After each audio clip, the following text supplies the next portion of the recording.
자,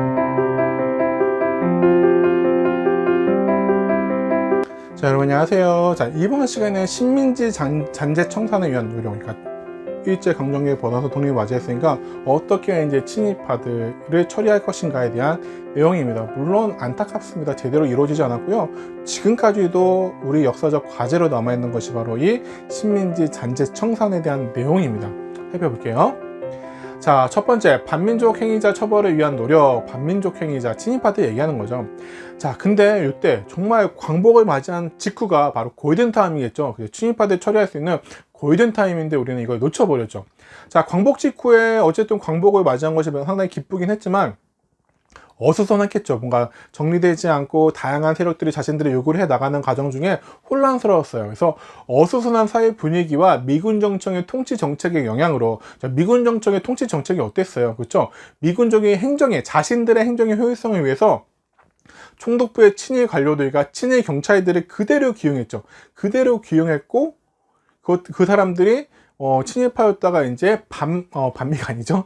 친미 반공으로 변신해가지고, 그 사람들이 친미 반공으로 변신해가지고, 그렇죠, 계속해서 기득권을 누리고 지금까지도 뭔가 우리 사회 지도층이라 불리는 사람들 중에 일부는 그 후예들, 그 후손들이 남아 있죠. 그 혜택을 받은 사람들의 후손들이 분명히 있습니다. 자, 그래서 친일파 청산이 즉각적으로 실행되지 못하는 그런 안타까운 상황이었는데, 이제 정부가 수립됐어요. 이제 미군정이 이제 물러가고 정부가 수립됐어요. 그리고 제왕국회에서는 자, 그러면은 이제 우리도 정부도 수립했고 헌법에서 반민족 행위 처벌법, 제왕국회에서 반민족 행위 처벌법, 약칭 줄여가지고 반민법이라고 얘기를 하거든요.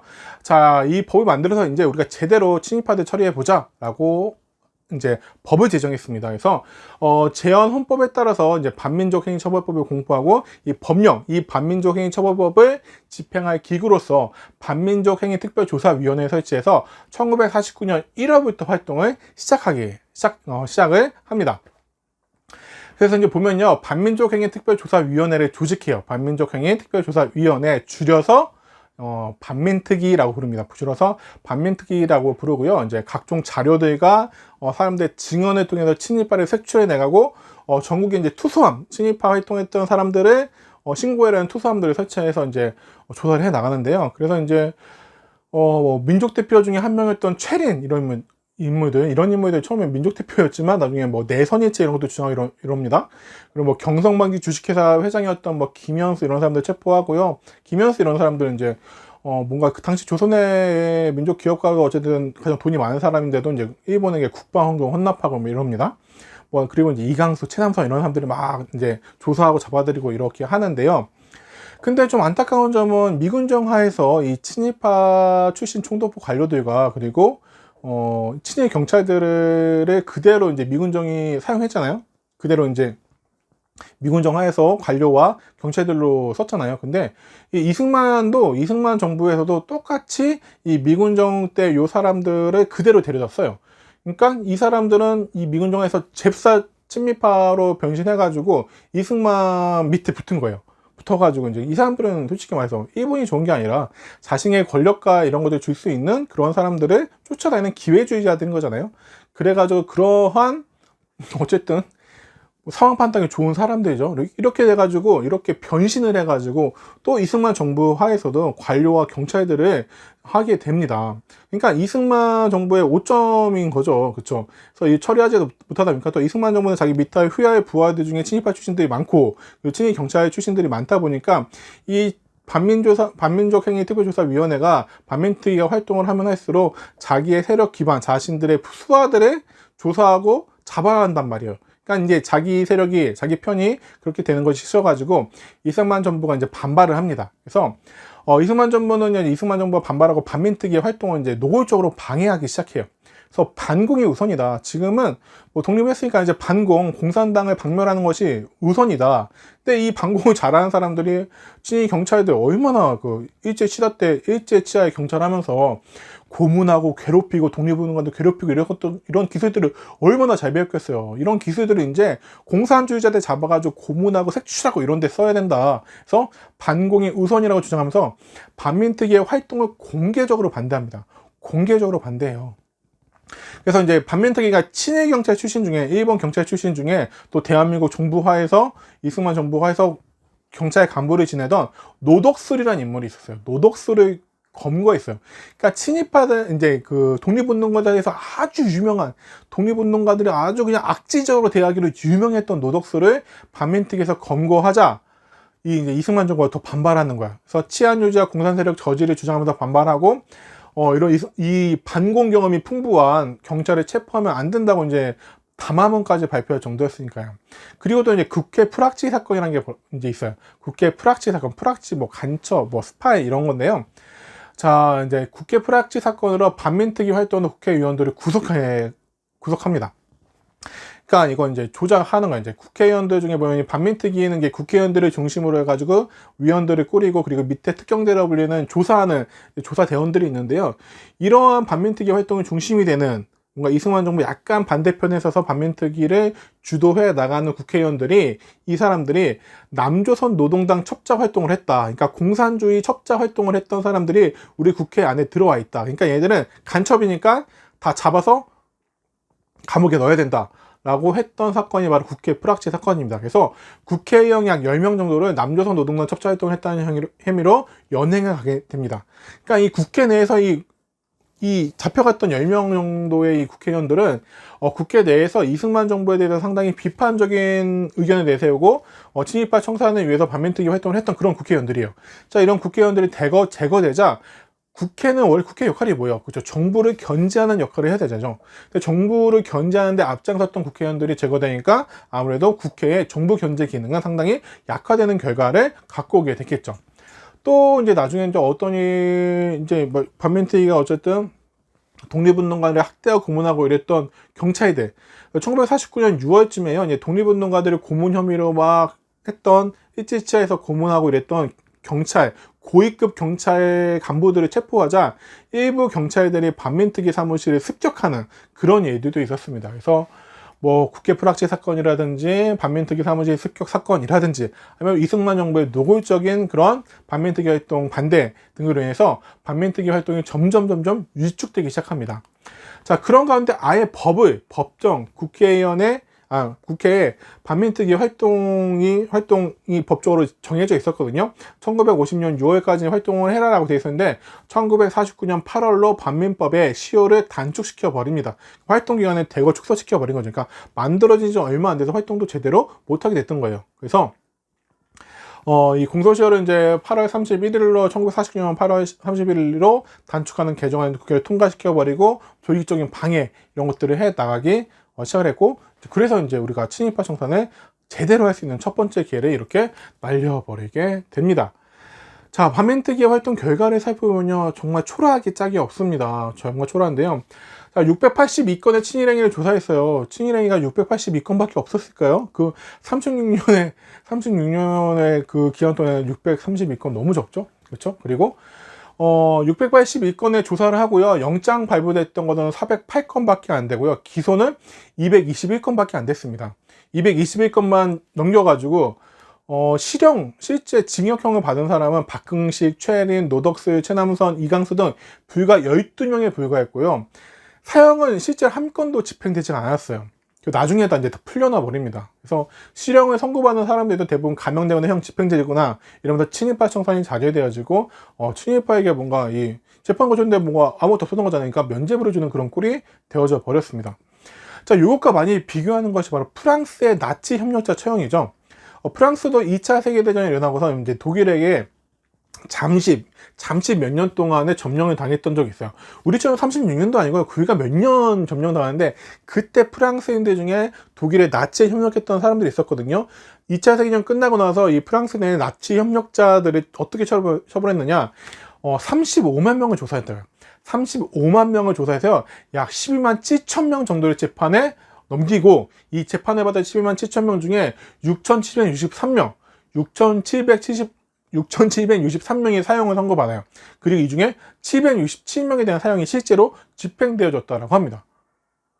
불과 몇 년을 했는데도 이런데, 우리는 36년 동안 제대로 식민지 지배를 받았음에도 불구하고, 그다음 프랑스는 뭔가 평시에 식민 지배를 받은 게 아니라 그냥 전쟁 중에 약간 점령을 당하는 거였는데 이랬는데 우리가 너무 얼마나 미흡했는지를 알 수 있겠죠.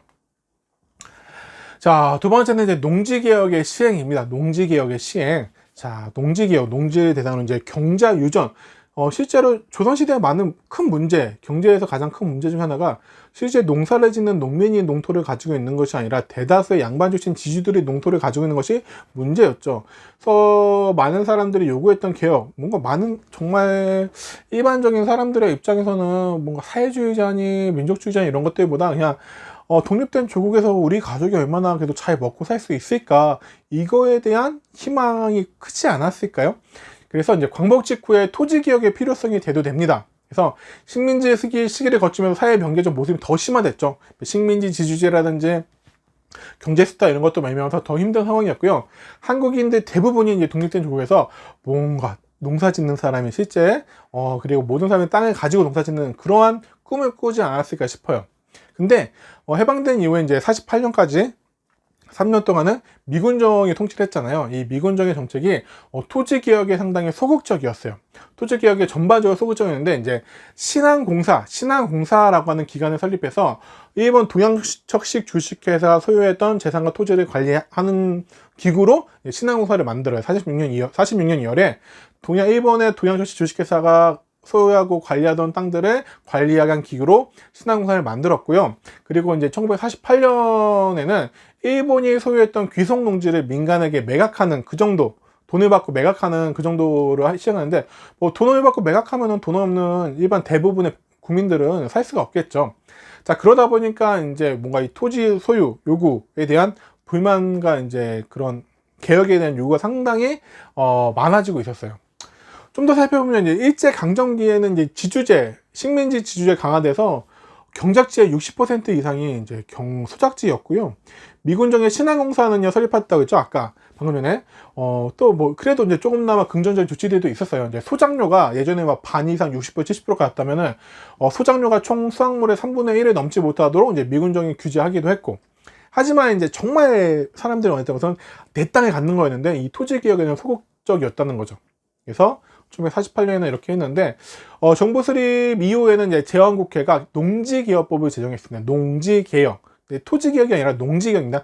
농사짓는 땅을 대상으로 개혁을 하겠다 해서 제왕국회가 농지개혁법을 제정하게 돼요. 그래서 농지개혁의 시행 과정을 좀 이렇게 살펴보게 되면요, 농지개혁의 배경.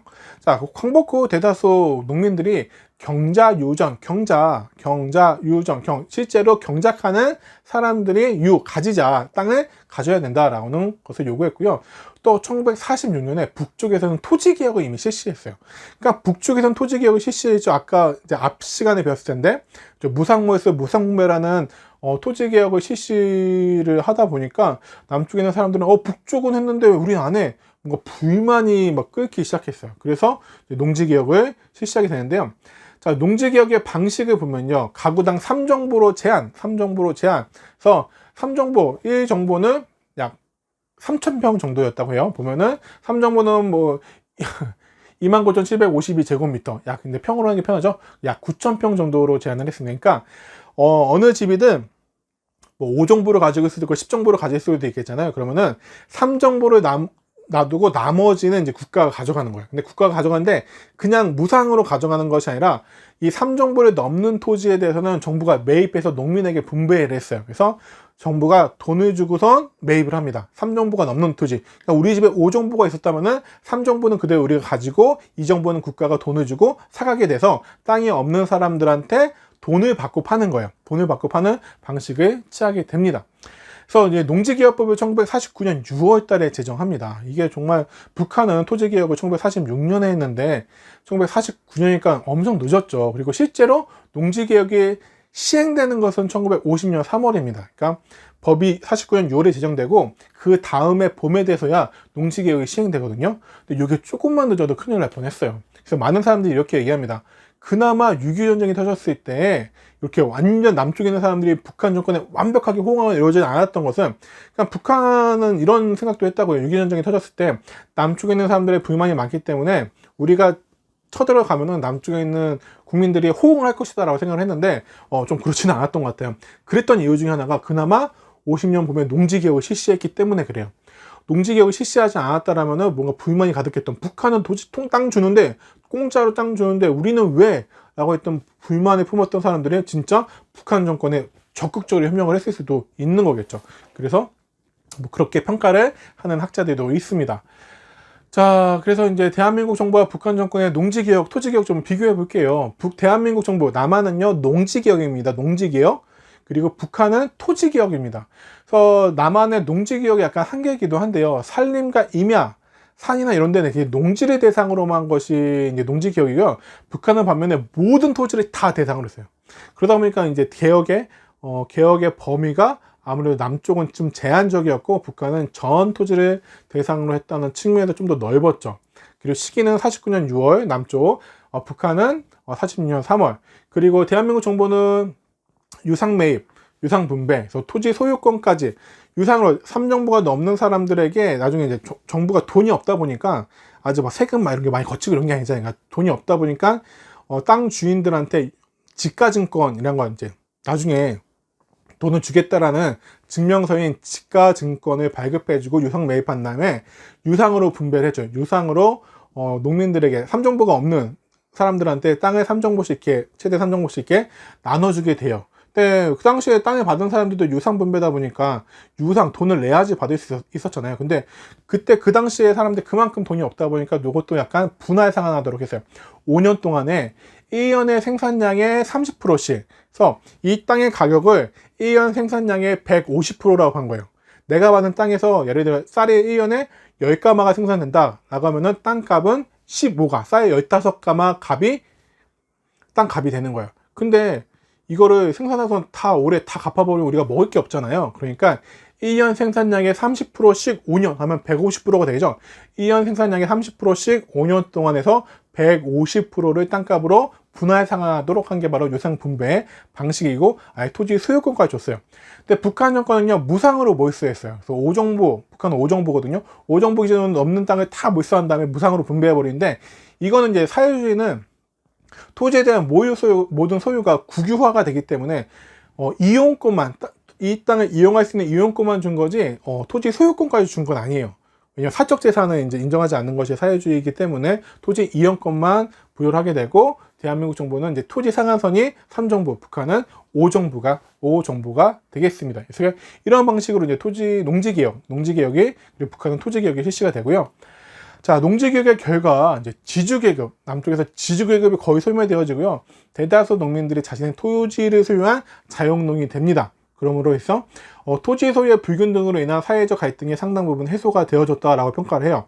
물론 이 농지개혁에 대해서 부족한 점도 많고 부정적인 측면도 많고 아쉬운 점도 많지만, 그래도 이전에 비해서 실제로 농민들, 물론 많은 농민들이 막 못 비웠는데 다시 땅 팔아버리고, 또 지가증권을 소유했던 땅, 예전에 약간 소규모 지주들도 지가증권 팔아버려서 망해버리고 이런 일도 있었지만, 그래도 토지 소유 불균등을 국가적으로 제대로 해결한 사례라는 것에서 볼 때 상당히 의의가 있다라고 볼 수 있습니다.